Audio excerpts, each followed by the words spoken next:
Today, we're cracking open the Scientist Toolkit.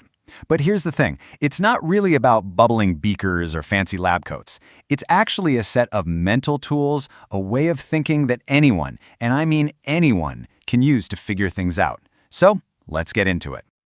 So when I say the word scientist, what pops into your head? For a lot of us, it's probably that classic image, right? The white coat, safety goggles, maybe some wild hair. But what if being a scientist has way less to do with the outfit and everything to do with how you look at the world? Yep, that's the secret. Science is really just a collection of skills. Think of it like a mental toolkit that helps you systematically explore, understand, and solve problems. And that's what we're going to do today. We're going to unpack that toolkit one piece at a time. Okay, part one, gathering your clues. I mean, you can't solve a mystery without the clues, right? So these first few tools are all about how we collect the raw information, the basic facts from the world all around us. And the most fundamental tool of all, the absolute foundation, is observing. It sounds simple, but it's just the act of paying really close attention, using your senses, or maybe some instruments, to just gather information. Noticing the precise color of a flower, hearing that weird rattle in your car, feeling how smooth a stone is. That's all observation. And here's the best part. You're already fully equipped. We are all walking, talking, data collecting machines. Your eyes, your ears, your nose, these are your original scientific instruments, and they're constantly working, pulling in data from your surroundings. So once you've made a bunch of observations, you can end up with, well, a huge, messy pile of information. And that's where the next tool, classifying, comes in. This is how we start to make sense of it all. It's how we bring a little order to the chaos by grouping similar things together. Think about it like sorting your laundry. Or imagine you have a big box of random stuff. By classifying, you can start making piles. Here are all the hard things. Over there are the soft things. Or maybe the shiny things and the dull things. Just by doing that simple sort, you start to see patterns you might have missed before. Now, saying something is hard or soft is a great start, but it's a little subjective, right? What I think is hard, you might think is soft. Science needs to be more precise, and that's why measuring and using numbers is so critical. It takes our personal observations and makes them objective, something everyone can agree on. And this is where the real power comes in. See, instead of saying something is kinda long, we can grab a ruler and say it is exactly 15 centimeters long. Instead of pretty heavy, a scale tells us it's 2 kilograms. These standard tools and units create a universal language. My 15 centimeters is the exact same as your 15 centimeters. No guesswork involved. Okay, so we've gathered our clues using our senses and our tools, but a pile of clues is just a pile. It doesn't tell you who solved the crime. That brings us to part two, connecting the dots. These next tools are all about thinking, about finding the meaning hidden in all the information we've collected. You know how as soon as you see something, your brain immediately tries to explain it? Well, that first draft explanation is called an inference. It's your initial stab at figuring out the why behind what you just observed. The key here is that it's not a wild guess. It's an educated one, based on the evidence you have so far. Here's a perfect example. Your observation, the raw fact, is the floor is wet. Your inference, your interpretation, is it must have rained. Now, could there be other explanations? Totally. Maybe a sprinkler went off. Maybe someone spilled a bucket. And that's why inferences are great starting points, not final answers. They can change as you get more info.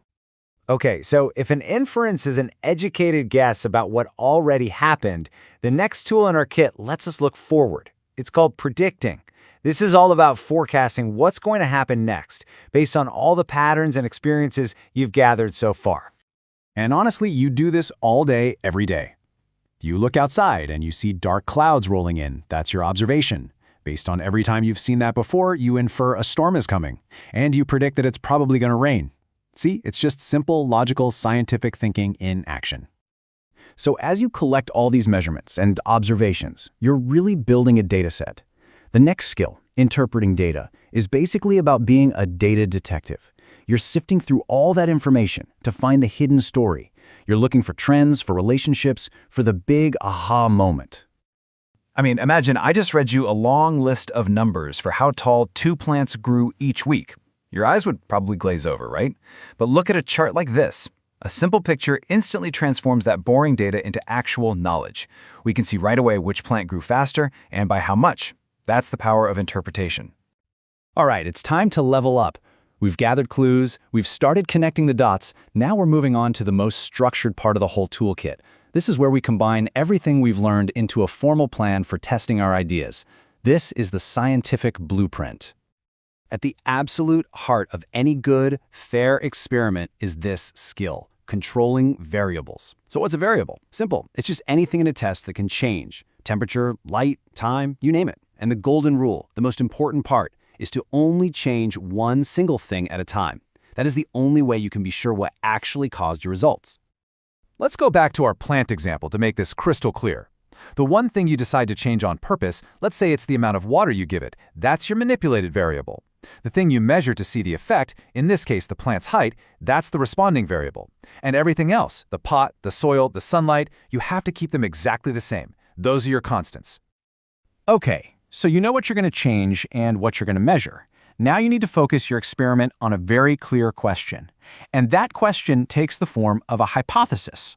A hypothesis isn't just a random guess. It's a super specific, totally testable prediction that connects the thing you're changing to the outcome you expect. And here's a little pro tip, a secret formula for a great hypothesis. It's the if-then format.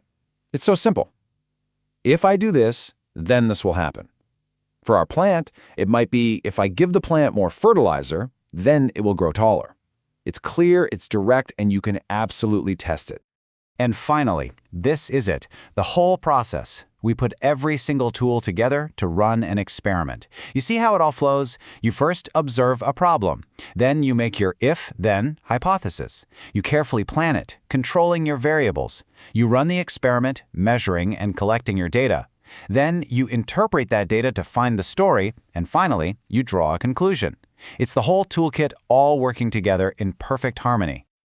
So what is the big takeaway here? It's that all of these skills, observing, inferring, predicting, experimenting, they aren't locked away in some university lab. This is a toolkit for your brain. It's for anyone who's curious, who wants to solve a problem, or just wants to understand the world a little bit better.